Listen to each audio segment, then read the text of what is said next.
रामकृष्ण हरी माऊली. नमस्कार, मी अक्षय आणि आज आपण चाललो आहे वासोटा किल्ल्याला भेट द्यायला. सातारच्या कोयनामाईच्या खोऱ्यापर्यंत पोहोचण्यासाठी ठाण्यावरून कोयना एक्सप्रेस पकडून आमचा प्रवास सुरू झाला. खंडाळ्याचा घाट आणि सातारची नागमोडी वळणं घेत संध्याकाळी सातारा गाठला. पुढचा प्रवास लॉर्ड क्रुझरमध्ये बसून गाणी ऐकत आणि सूर्यास्त बघत बामणोली गावात पोचलो.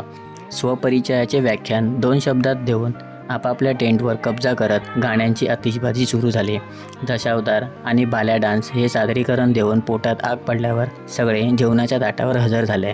शुद्ध मांसाहारी जेवणावर आडवा हात मारून इंडियन आयडलची चाचणी परीक्षा सुरू केली.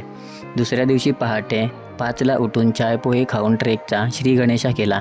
आमची मंडळी जास्त असल्या कारणाने 2 बोटमधून वासोट्याच्या दिशेने प्रवास सुरू झाला.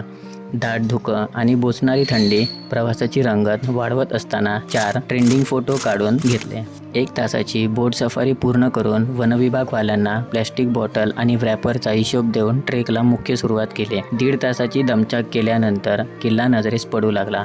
महादेव मंदिर, चुन्याचा खाना, पाण्याचं टाकं इत्यादी सर्व बघत किल्ल्याच्या दक्षिणेस जुना वासोटा, बाबूकडा, इको पॉईंट बघून तिकडेच दुपारची शिदोरी उघडली.